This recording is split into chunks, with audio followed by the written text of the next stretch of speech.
أعوذ بالله السميع العليم من الشيطان الرجيم. بسم الله الرحمن الرحيم. السلام عليكم ورحمة الله وبركاته.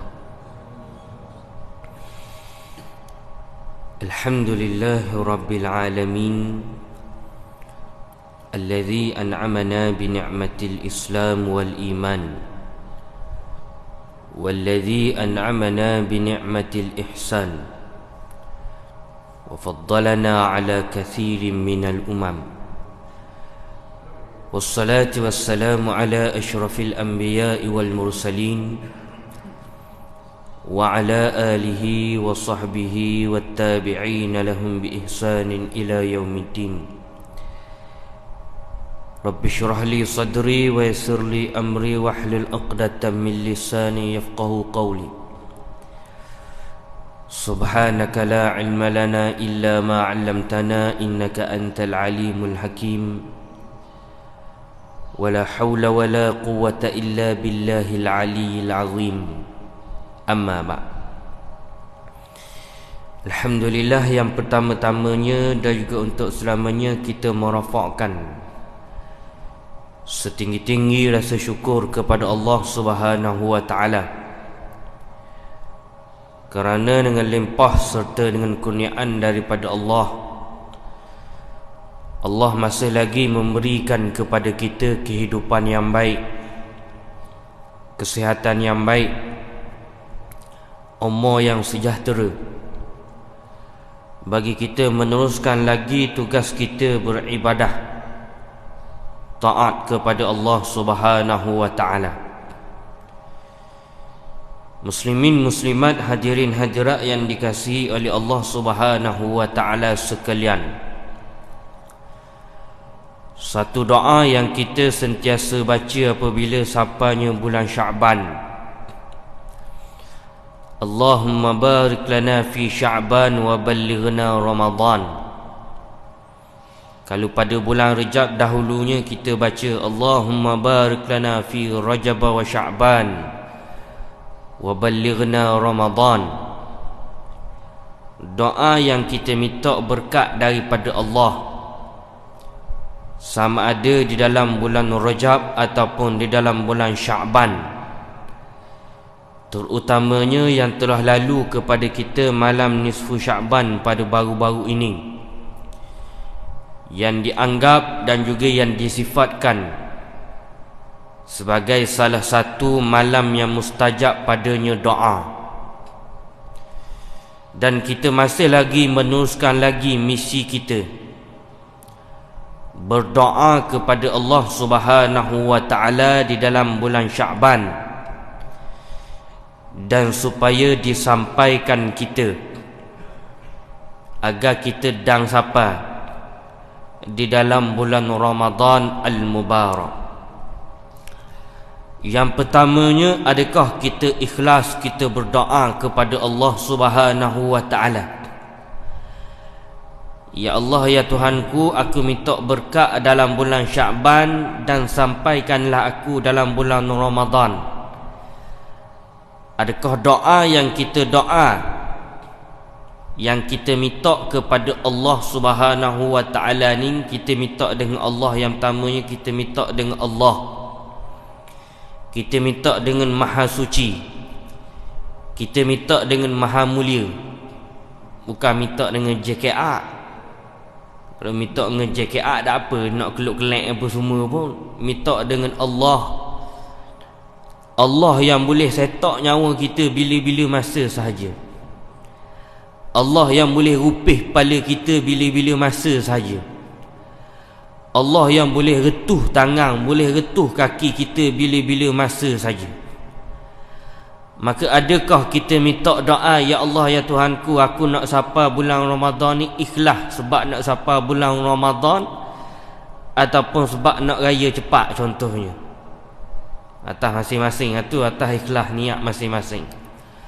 Maka yang pertamanya kita tengok doa kita ni ikhlas ke tak, sama ada kita nak jumpa dengan bulan Ramadan itu sendiri ataupun kita nak dang kepada benda lain. ataupun kita nak fokus kepada benda lain. Maka untuk mengarahkan diri kita supaya kita ikhlas terhadap bulan Ramadan, terhadap persediaan kita untuk bulan Ramadan, buat persediaan daripada beberapa sudut. Ataupun kita tengok diri kita ni bersedia dah lagi nak masuk dalam bulan Ramadan, tengok pada beberapa sudut. Maka pagi ni muslimin muslimat, hadirin hadirat, saya nak ajak, dengan keadaan kita lebih kurang 10 hari, 11 hari lagi menuju bulan Ramadan, saya nak kita sama-sama bermula daripada terutamanya saya sendirilah. Pandai belebel korang je. Tengok diri tak berapa pandai. Jadi saya nak ajak belaka untuk kita lihat bagaimana persediaan kita di dalam bulan Ramadan sebelum menjelang bulan Ramadan. Adakah tahun ni lain daripada tahun lepas? Lain ustaz. Tahun lepas ada bini, tahun ni tak ada bini. Hari lain kot tu lah. Oh tu senang mudah cari ganti je, ada masalah. Maka kita tengok adakah persediaan kita ataupun kita sendiri ni bersedia dah lagi nak masuk dalam bulan Ramadan al-Mubarak. Yang pertama kita tengok daripada aspek apa? Yang pertama kita tengok daripada aspek solat kita. Ni hak utama, solat kita.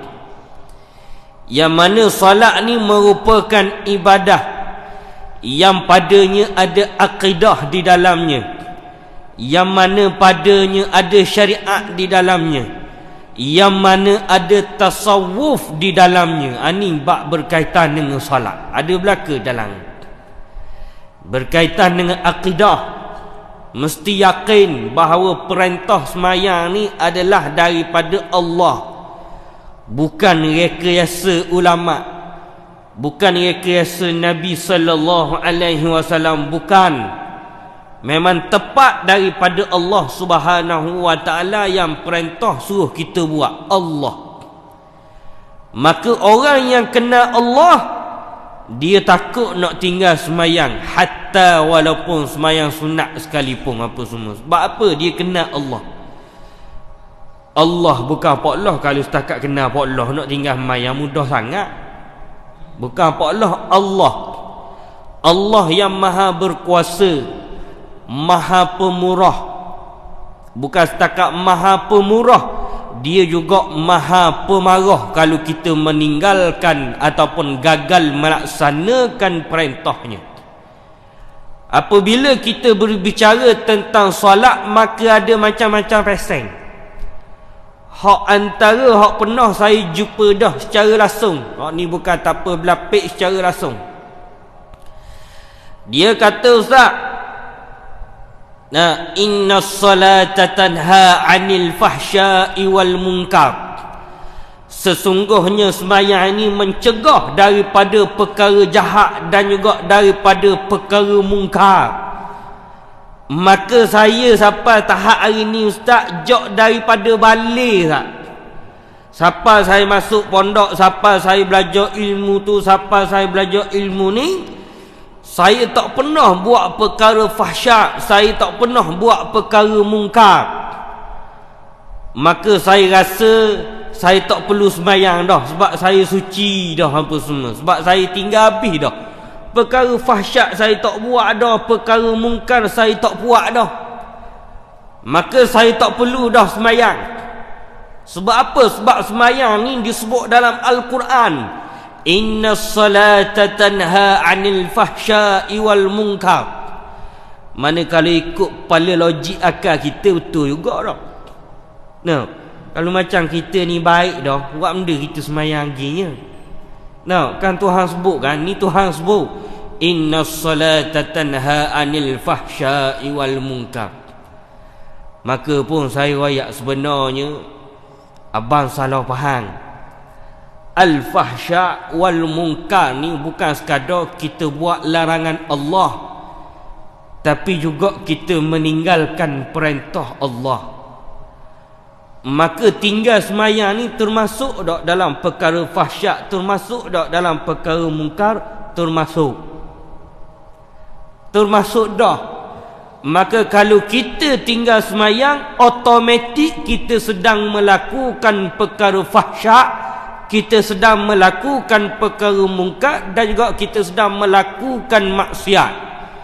Dia perkara fahsyat, perkara mungkar ni bukan sekadar kita minum arak, bukan sekadar kita berzina, bukan sekadar kita menipu, bukan sekadar kita mencuri. Tidak. Perkara fahsyat, perkara mungkar, perkara maksiat ni juga ialah kita tinggal barang wajib. Tinggal semayang, mungkar, fahsyat. Buka aurat, mungkar, fahsyat. Apa dia lagi? Tak puasa, mungkar, dahsyat. Kalau mampulah, kalau tak mampu nak buat guana. Sebab puasa ni dia ada rukhsah dia. Semayang dia tak ada rukhsah, semayang dia ada rukhsah cara semayang je. Kalau puasa ni dia ada rukhsah dia, kalau tak mampu tak payah puasalah. Kalau rasa takut mati ke apa semua, ataupun ada keperluan lain ke, maka tak perlu puasalah, dia ada rukhsah dia. Tapi hak asahnya, kalau mampu hak asahnya. Ataupun zakat dia mampu, tapi dia kupu, dia panggil dia kupu, dia tak berbayar tahun ni. Dia nak bayar tahun-tahun depan apa semua, dia kumpul 5 tahun sekali bayar zakat. Zakat cukup dah, tapi bayar 5 tahun sekali. Hak ni lah hak antaranya Nabi SAW sebut dalam hadis, iaitulah golongan-golongan yang menjadikan zakat ni, dianggap zakat ni sebagai hutang. Maksudnya boleh tangguh. Sedangkan zakat ni apabila cukup haul, cukup nisab, maka kena wajib bayar apa semua. Tak mari gajah rimah apa semua pun wajib bayar apa semua. Maka kalau kita tak tunai zakat, termasuk juga di kalangan fahsyat, termasuk juga di kalangan mungkar. Sebab tu zaman Saidina Abu Bakar As-Siddiq, orang tak mahu keluar zakat. Para sahabat, bukan orang terbaik, para sahabat tak mahu keluar zakat. Maka apa yang dilakukan oleh Saidina Abu Bakar As-Siddiq, Saidina Abu Bakar perintah kepada bala tentera umat Islam, perang orang tak bayar zakat. Perang orang tak bayar zakat apa semua. Sebab apa? Sebab orang yang tidak melakukan perkara wajib juga termasuk daripada fahsyat, mungkar dan juga maksiat. Ni solat. Maka kalau kita tak solat, kita bagi alasan tadi, kita rasa baik dah apa semua, maka kita cerita meninggalkan solat itu telah termasuk daripada fahsyat dan juga mungkar. Meninggalkan solat 5 waktu sehari semalam apa semua. Maka yang pertama, persediaan kita nak masuk dalam bulan Ramadan ni, solat kita molek tak lagi? Ataupun solat kita di tahap mana? Solat kita tak tinggal dah, bagus tak tinggal apa semua. Tapi kualiti solat kita tu lagu mana? Solat cakduh ke? Tak. Ataupun solat bertenang ke?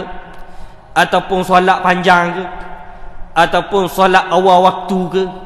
Ataupun solat 5 waktu ke? Hak ni orang tak tahu. Hak orang nampak kita mari sejik je. Hak rumah orang tak tahu. Hak kita dah ada rumah, hak kita pergi jalan, hak kita pergi musafir, lagu mana solat kita, hak ni je kita tahu apa semua.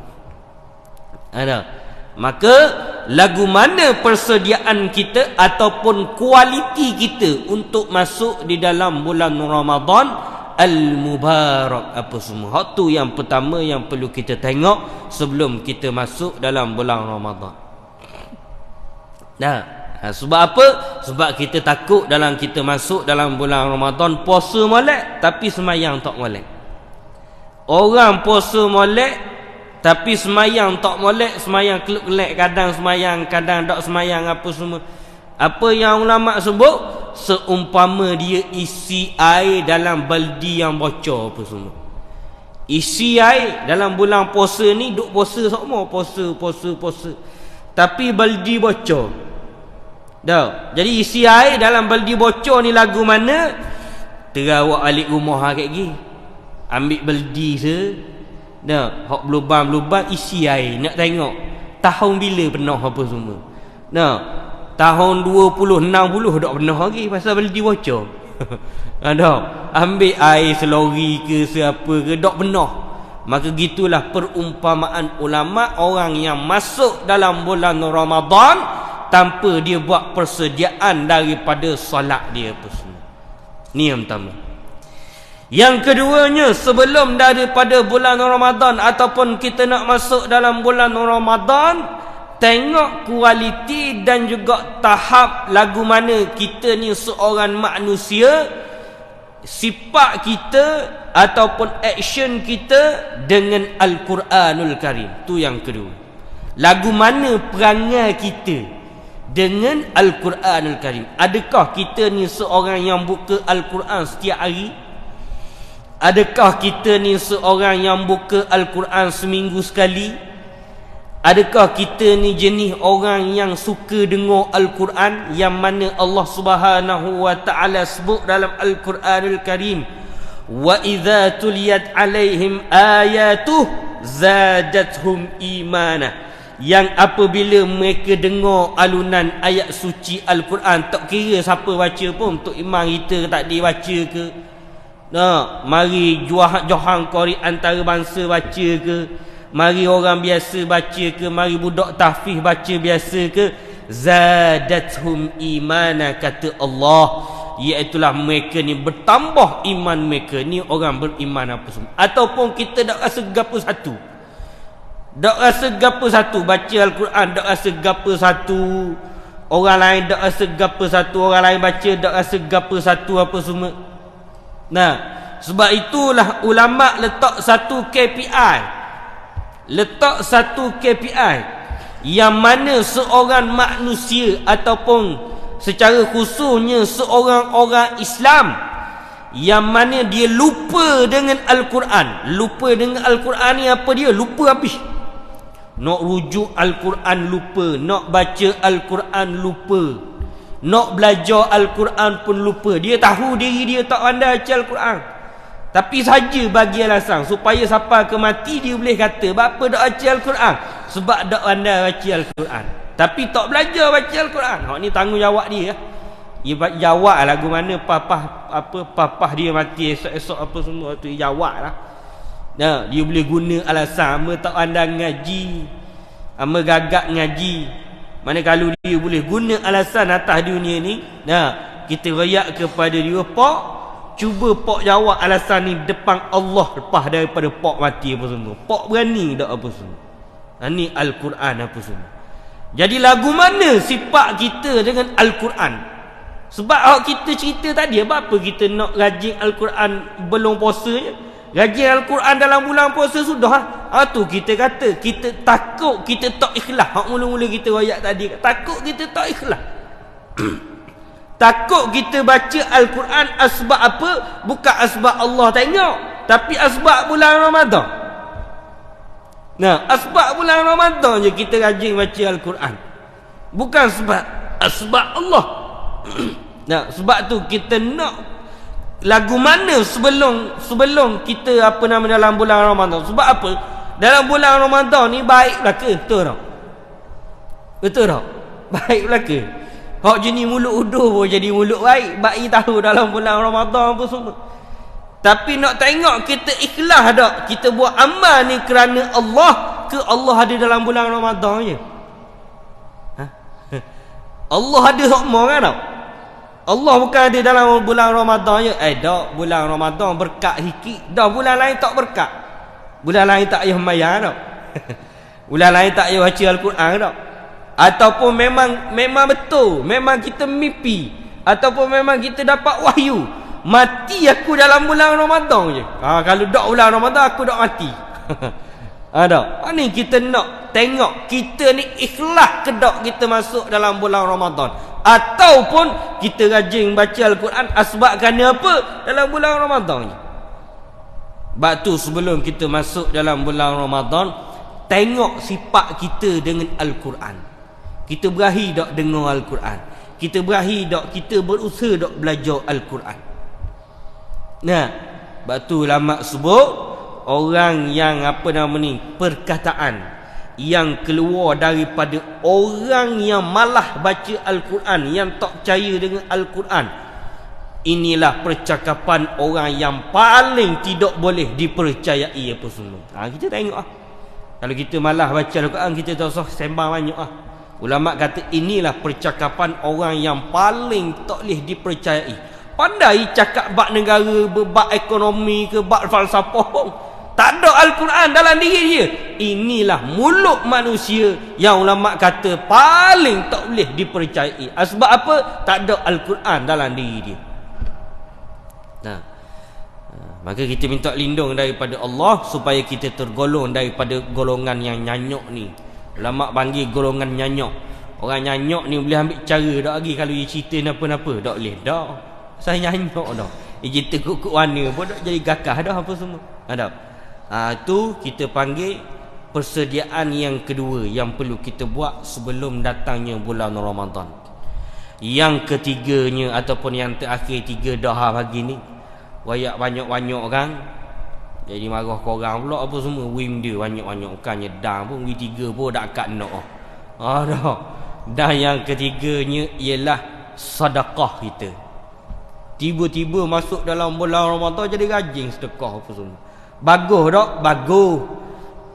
Cumanya yang kita cerita ni persediaan, adakah kita ikhlas kita sedekah lama ni apa semua. Lama ni tak pernah sedekah apa semua. Tiba-tiba dia masuk dalam bulan Ramadan rajin. Tubik dalam bulan Ramadan duit raya 5% balik. Ada. Dalam bulan Ramadan rajin. Masuk dalam bulan masuk Syawal, masuk raya, pitih raya 5% balik. Budak-budak tak boleh pegang banyak. Dia orang panggil macam Haji Bakir alasan Haji Bakir apa semua. Bila time budak-budak tak boleh pegang pitih banyak apa semua. Bila time cikgu comel mari depan, budak-budak ni pitih banyak. Nampak tak orang kedekut apa semua. Batu orang kedekut ni kalau macam benda tu tak ada manfaat kepada dia, dia tak akan bagi. Tapi kalau ada manfaat kepada dia, barulah dia bagi apa semua. Ni saya nak bagi 10,000 ke masjid terbaik ni. Rasa-rasa ada majlis dak umum apa semua. Tak ada majlis umum apa semua, sedekah je lah 10,000. Kalau gitu tunggu ada majlis lah. Contohnya minggu depan ada Syekh Nuruddin 17 hari bulan di Masjid Ita ni. Masa tu tolong umum saya ada sedekah 100,000 ke apa semua. Buat cek sikit. Saya nak pergi umum 100,000 bukan 100. Dah. Kita buat tu duk angguk juga kita apa semua. Buat lagi ada yang nak apa semua. Dah. Ya ikhlas ke ya tak ikhlas mampu ya. Dah. Tapi ikhlas tak cara lagu tu. Dah. Sebab apa? Sebab ada manfaat kepada dia. Macam Haji Bakir tadi. Oleh kerana cikgu comel mari, baru nak bagi apa semua.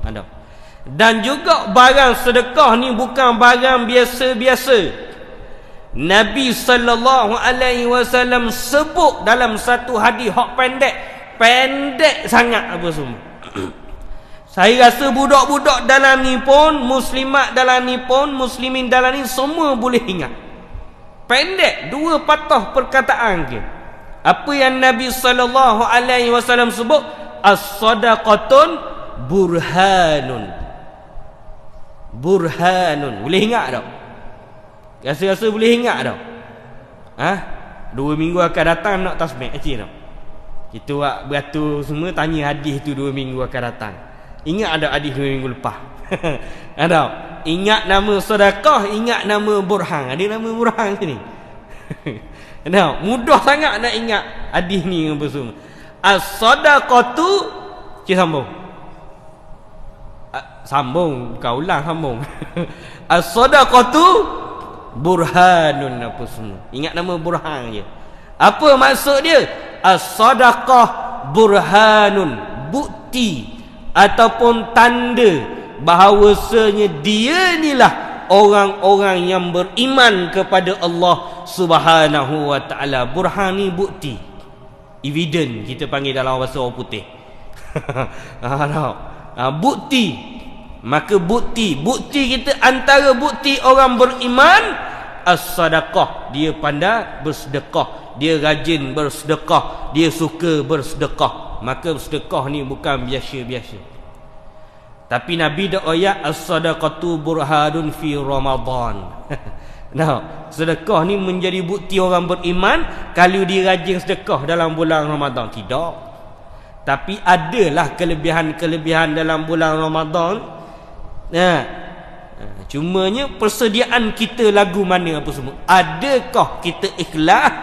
Nah, kita nak masuk dalam bulan Ramadan kita dengan kita doa kepada Allah, Allahumma barik lana fi Sya'ban wa ballighna Ramadan wa ballighna Ramadan wa ballighna Ramadan. Yang kita minta dengan Allah nak sapa dalam bulan Ramadan ni, adakah betul-betul ataupun cobaan?